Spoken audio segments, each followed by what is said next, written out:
ডাকসু এবং জাহাঙ্গীরনগর বিশ্ববিদ্যালয়ে বাস্তবতা হচ্ছে ছাত্রদল জিততে পারে নাই, বাস্তবতা হচ্ছে শিবির ল্যান্ডস্লাইড ভিক্টরি পেয়েছে।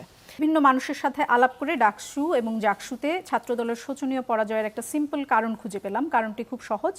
ছাত্রছাত্রীরা জাতীয়তাবাদী ছাত্রদলের মধ্যে একটা ছাত্রলীগ হিসেবে গড়ে ওঠার সম্ভাবনা দেখতে পেয়েছে এবং নিশ্চিত করেছে যেন সেটা না হতে পারে। ঢাকা বিশ্ববিদ্যালয়ের শিক্ষক নেটওয়ার্কের একজন শিক্ষকের বরাত দিয়ে তিনি বলেছেন যে সাদিক কায়েম নির্বাচনের দিনও একজন সাধারণ ছাত্রের মতো দুই একজনকে সাথে নিয়ে চলাফেরা করেছেন। অন্যদিকে আবিদ বা হামিমের সাথে 15-20 জন ক্যাডার ছিল। ছাত্রছাত্রীরা ধরে নিয়েছে বিএনপি ক্ষমতায় আসবে এবং ছাত্রদল ছাত্রলীগের মতো পেটোয়া বাহিনীতে পরিণত হবে এবং উনি বলেছেন যে সেটি প্রতিরোধ করতেই এই ছাত্রদলকে ছাত্রছাত্রীরা ভোট দেয়নি। দেখুন, একটা প্রবাদ আছে যে সফলতার অনেক পিতা হয়, ব্যর্থতার আসলে দায় কেউ নিতে চায় না।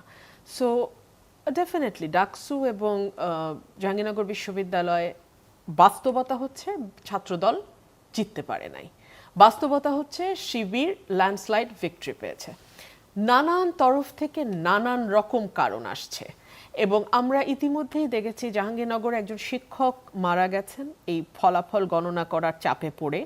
আমরা দেখেছি 4 জন শিক্ষক নির্বাচনে কারচুপির অভিযোগ এনে তারা সরে দাঁড়িয়েছেন নির্বাচন থেকে। আমরা দেখেছি শুধু ছাত্রদল নয়, শিবির বাদ দিয়ে অন্যান্য যেই প্যানেলগুলো ছিল তারা ম্যাক্সিমামই, স্বতন্ত্র বাদ দিয়ে তারা ম্যাক্সিমামই নির্বাচন বয়কট করেছে। আমরা ডাকসু নির্বাচনেও ঠিক একই ধরনের অভিযোগ, আওয়াজটা কিছুটা মৃদু ছিল, মানে জাল ভোট এবং নানান রকম আওয়াজ এসছে, কিন্তু জাহাঙ্গীরনগরে গিয়ে সেই আওয়াজটা অনেক বেশি প্রকট হয়েছে।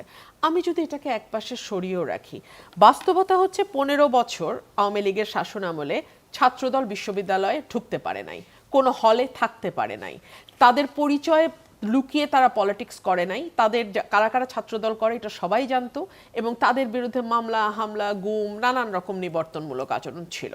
সো 15 বছর তারা ক্যাম্পাসের বাইরে ছিল। গত 1 বছর তারা যখন ছাত্রদল পরিচয়ে ক্যাম্পাসে ঢুকতে গেছে, তখন আমরা জানি একটি বিশেষ রাজনৈতিক দলের ছাত্র সংগঠন সাধারণ ছাত্রছাত্রীর ব্যানারে তাদেরকে প্রতিহত করেছে।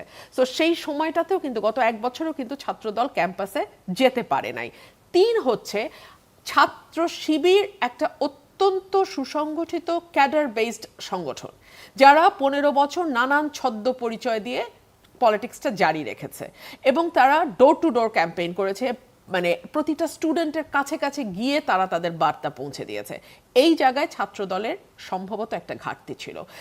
ছাত্র শিবিরের এই প্যানেল কিন্তু 1 বছর আগেই রেডি করা মানে ডিক্লেয়ার্ড প্যানেল না, বাট তারা জানতো কে সভাপতি হবে, কে ভিপি পদে দাঁড়াবে, কে জিএস পদে দাঁড়াবে, কে কোন পদে দাঁড়াবে, এটা তারা জানতো।